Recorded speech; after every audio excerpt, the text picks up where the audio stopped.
मीठ टाकून गेलं. तर आता ही आपण कोळंबी आपण चांगली साफ करून धुवून घेतलेली ती आता आपण याच्यामध्ये ॲड करू.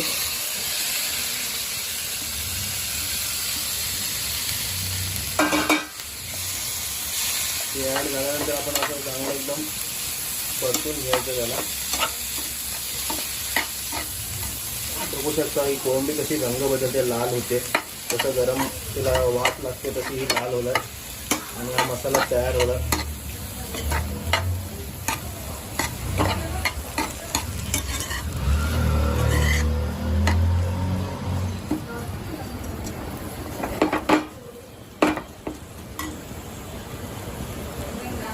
गाइस आता आपण याच्यामध्ये थोडंसं पाणी ॲड करणार आहे, ज्याच्या करून की शेंगा आणि हा जो कोळंबी आहे चांगली शिजेल.